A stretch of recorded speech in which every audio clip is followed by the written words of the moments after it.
जों गोबां ससियेल मिडियानि गेजेरजों माखासे नबां जाबां बाथ्राफोरखौ लानानै जों बिजों बि बाथ्रा दान्थेलायनाय बेबायदि जादों जायनि जाहोनाव जोंनि जायफोर लाइमोनफोर दङ जायखौ जोङो जाय लाइमोनफोरा 10 बोसोर 15 बोसोरनि उनाव बा 20 बोसोरनि उनाव बर' हारिखौ बिथांमोना दैदेनदों बे नबां जाबां जायफोर इउटुबारफोर दङ जायफोर जार्नेलिस्ट गावखौनो जार्नेलिस्ट होनो इउटुबार होनना लायो बिथांमोना बिदि ससियेलि मोनसे गाज्रि इम्पेक्ट गोग्लैदों आं सानो बड'लेण्ड डिजिटेल जार्नेलिस्ट एस'सियेसननि गेजेरजों बैबायदि जेन गुबुन माने जोंनि गेजेराव इउटुबनि गेजेरजों जे लाइमोनफोरनि गेजेराव मोनसे गाज्रि इम्पेक्ट गोलैदों रायजो राजानि गेजेराव मोनसे गाज्रि इम्पेक्ट गोलैदों बे जेन गैया खालामनो हायो आं बेनि थाखाय बड'लेण्ड डिजिटेल जार्नेलिस्ट एस'सियेसननि गासै मावथि बिबानगिरि बिथांमोनखौ खावलायबाय आरो फैबाय थानाय समाव बे मोनबा जिल्लाया आसामनि गेजेरावनो मोनसे मोजां जिल्ला हिसाबै दावगानाय जिल्ला हिसाबै बिटिआर ओनसोला मोनसे दावगानाय ओनसोल हिसाबै जौगाहोनायाव बड'लेण्ड डिजिटेल जार्नेलिस्ट एस'सियेसना मोनसे मोजां बिफाव रल लागोन होननानै आंहा मोनसे फोथायनाय दङ बड'लेण्ड डिजिटेल जार्नेलिस्ट एस'सियेसन जायखौ जों बर'आव बड'लेण्ड डिजिटेल खौरांगिरि गौथुम बिथांमोननि 3थि बोसोरारि जथुम्माखौ चिरां जिल्लानि बेंटल कलेजाव सानसेनि हाबाफारि लानानै गाजा गोमजायै खुंदों आरो बेवहाय बिथांमोना थान्दै मेलनि गेजेरजों गोबां बाथ्रा सावरायलायदों आरो बिथांमोना गिबियै बिथांमोननि खौरांसा सेथि खुगा लाइसिखौबो दिनैनि हाबाफारिजोंनो बिथांमोना बेखेवदों आरो बे हाबाफारियाव बिथांमोना आंनो खौरांसा सेथि खुगा लाइसिखौ बेखौनो खाबु होदोंमोन आं बिनि थाखाय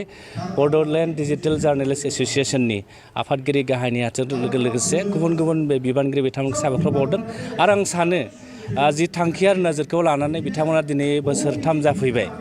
आरो बे थांखि आरो नोजोरनि गेजेरजों फैबाय थानाय समाव बे मोनबा जिल्लायाव फारियै बिटिआरनि मोनबा जिल्लायाव जे जोंनि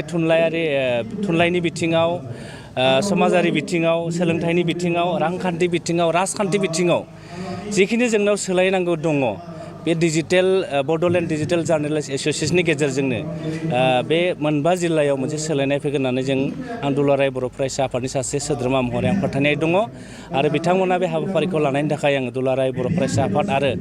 दुलाराय रायजो राजानि जानानै बिथांमोनखौ साबायखर बावदों आरो फैबाय थानाय समाव बिथांमोननि आरो थांखि आरो नोजोरा मोजाङै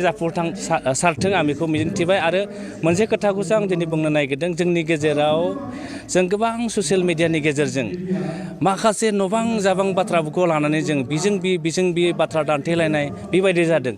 जायनि जाहोनाव जोंनि जायफोर लाइमोनफोर दङ जायखौ जोङो जाय लाइमोनफोरा 10 बोसोर 15 बोसोरनि उनाव बा 20 बोसोरनि उनाव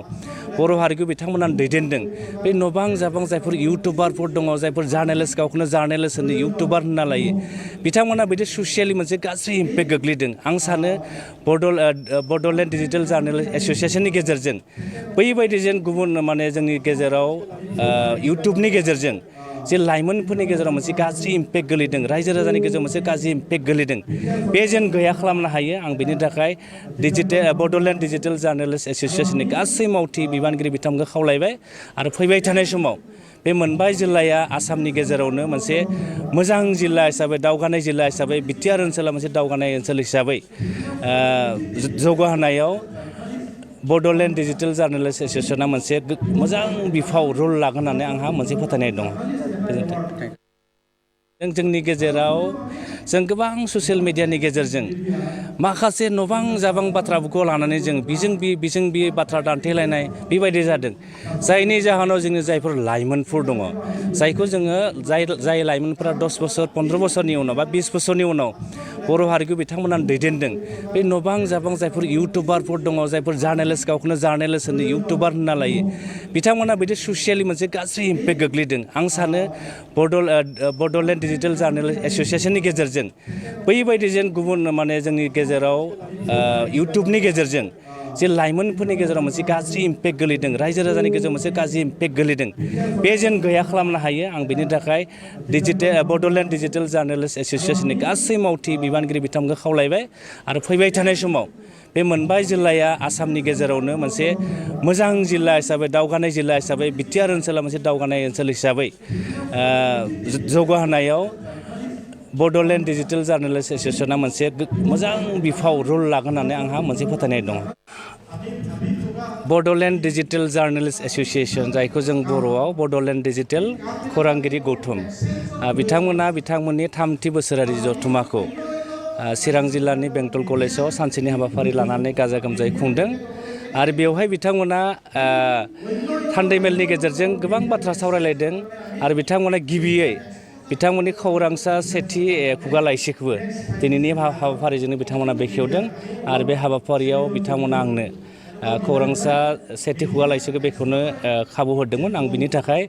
बड'लेण्ड डिजिटेल जार्नेलिस्ट एस'सिएशननि आफादगिरि गाहाय नेहाथारजों लोगोसे गुबुन गुबुन बिबानगिरि बिथांमोनखौ साबायखर बावदों आरो आं सानो जि थांखि आरो नोजोरखौ लानानै बिथांमोना दिनै बोसोरथाम जाफैबाय आरो बे थांखि आरो नोजोरनि गेजेरजों फैबाय थानाय समाव बे मोनबा जिल्लायाव फारियै बिटिआरनि मोनबा जिल्लायाव जे जोंनि थुनलाइनि बिथिङाव समाजारि बिथिङाव सोलोंथाइनि बिथिङाव रांखान्थि बिथिङाव राजखान्थि बिथिङाव जिखिनि जोंनाव सोलायनांगौ दङ बे बड'लेण्ड डिजिटेल जार्नेलिस्ट एस'सिएशननि गेजेरजोंनो बे मोनबा जिल्लायाव मोनसे सोलायनाय फैगोन होननानै आं दुलाराय बर' फरायसा आफादनि सासे सोद्रोमा महरै आं फोथायनाय दङ आरो बिथांमोना बे हाबाफारिखौ लानायनि थाखाय आं दुलाराय बर' फरायसा आफाद आरो दुलाराय रायजो राजानि जानानै आं बिथांमोनखौ साबायखर बावहरदों आरो फैबाय थानाय समाव बिथांमोननि आरो थांखि आरो नोजोरा मोजाङै जाफुंसारथों आं बेखौ मिजिंथिबाय आरो मोनसे खोथाखौसो आं दिनै बुंनो नागिरदों जोंनि गेजेराव जों गोबां ससियेल मिडियानि गेजेरजों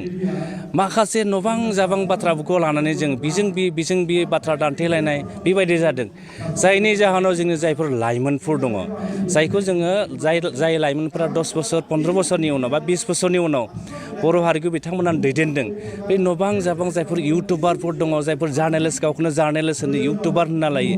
बिथांमोना बिदि ससियेलि मोनसे गाज्रि इम्पेक्ट गोग्लैदों आं सानो बड'लेण्ड डिजिटेल जार्नेलिस्ट एस'सिएशननि गेजेरजों बैबायदि जेन गुबुन जोंनि गेजेराव इउटुबनि गेजेरजों जे लाइमोनफोरनि गेजेराव मोनसे गाज्रि इम्पेक्ट गोलैदों रायजो राजानि गेजेराव मोनसे गाज्रि इम्पेक्ट गोलैदों बे जेन गैया खालामनो हायो आं बेनि थाखाय बड'लेण्ड डिजिटेल जार्नेलिस्ट एस'सिएशननि गासै मावथि बिबानगिरि बिथांमोनखौ खावलायबाय आरो फैबाय थानाय समाव बे मोनबा जिल्लाया आसामनि गेजेरावनो मोनसे मोजां जिल्ला हिसाबै दावगानाय जिल्ला हिसाबै बिटिआर ओनसोला मोनसे दावगानाय ओनसोल हिसाबै जौगाहोनायाव बड'लेण्ड डिजिटेल जार्नेलिस्ट एस'सिएशना मोनसे मोजां बिफाव रल लागोन होननानै आंहा मोनसे फोथायनाय दङ गोजोन्थों जोंनि गेजेराव जों गोबां ससियेल मिडियानि गेजेरजों माखासे नबां जाबां बाथ्राफोरखौ लानानै जों बिजों बि बाथ्रा दान्थेलायनाय बेबायदि जादों जायनि जाहोनाव जोंनि जायफोर लाइमोनफोर दङ जायखौ जोङो जाय लाइमोनफोरा 10 बोसोर 15 बोसोरनि उनाव बा 20 बोसोरनि उनाव बर' हारिखौ बिथांमोना दैदेनदों बे नबां जाबां जायफोर इउटुबारफोर दङ जायफोर जार्नेलिस्ट गावखौनो जार्नेलिस्ट होनो इउटुबार होनना लायो बिथांमोना बिदि ससियेलि मोनसे गाज्रि इम्पेक्ट गोग्लैदों आं सानो बड'लेण्ड डिजिटेल जार्नेलिस्ट एस'सिएशननि गेजेरजों बैबायदि जेन गुबुन जोंनि गेजेराव इउटुबनि गेजेरजों जे लाइमोनफोरनि गेजेराव मोनसे गाज्रि इम्पेक्ट गोलैदों रायजो राजानि गेजेराव मोनसे गाज्रि इम्पेक्ट गोलैदों बे जेन गैया खालामनो हायो आं बेनि थाखाय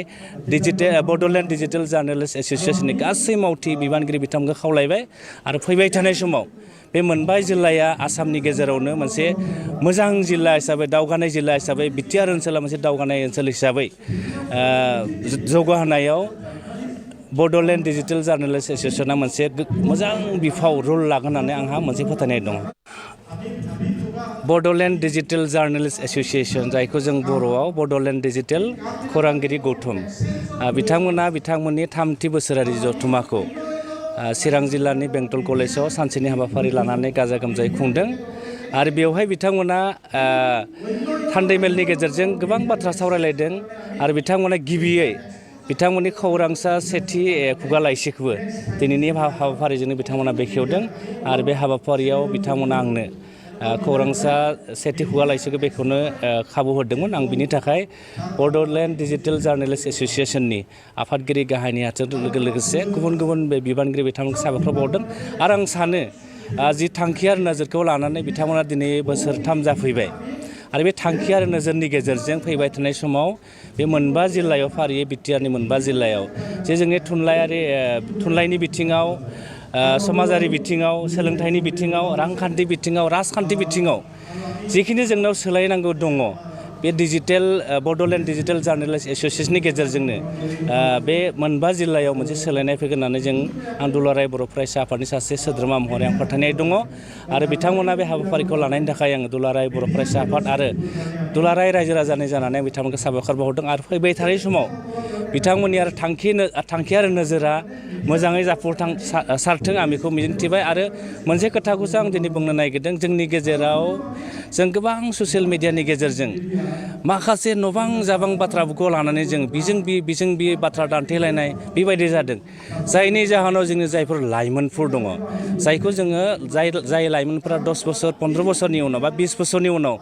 बर' हारिखौ बिथांमोना दैदेनदों बे नबां जाबां जायफोर इउटुबारफोर दङ जायफोर जार्नेलिस्ट गावखौनो जार्नेलिस्ट होनो इउटुबार होनना लायो बिथांमोना बिदि ससियेलि मोनसे गाज्रि इम्पेक्ट गोग्लैदों आं सानो बड'लेण्ड डिजिटेल जार्नेलिस्ट एस'सियेसननि गेजेरजों बैबायदि जेन गुबुन माने जोंनि गेजेराव इउटुबनि गेजेरजों जे लाइमोनफोरनि गेजेराव मोनसे गाज्रि इम्पेक्ट गोलैदों रायजो राजानि गेजेराव मोनसे गाज्रि इम्पेक्ट गोलैदों बे जेन गैया खालामनो हायो आं बेनि थाखाय बड'लेण्ड डिजिटेल जार्नेलिस्ट एस'सियेसननि गासै मावथि बिबानगिरि बिथांमोनखौ खावलायबाय आरो फैबाय थानाय समाव बे मोनबा जिल्लाया आसामनि गेजेरावनो मोनसे मोजां जिल्ला हिसाबै दावगानाय जिल्ला हिसाबै बिटिआर ओनसोला मोनसे दावगानाय ओनसोल हिसाबै जौगाहोनायाव बड'लेण्ड डिजिटेल जार्नेलिस्ट एस'सियेसना मोनसे मोजां बिफाव रल लागोन होननानै आंहा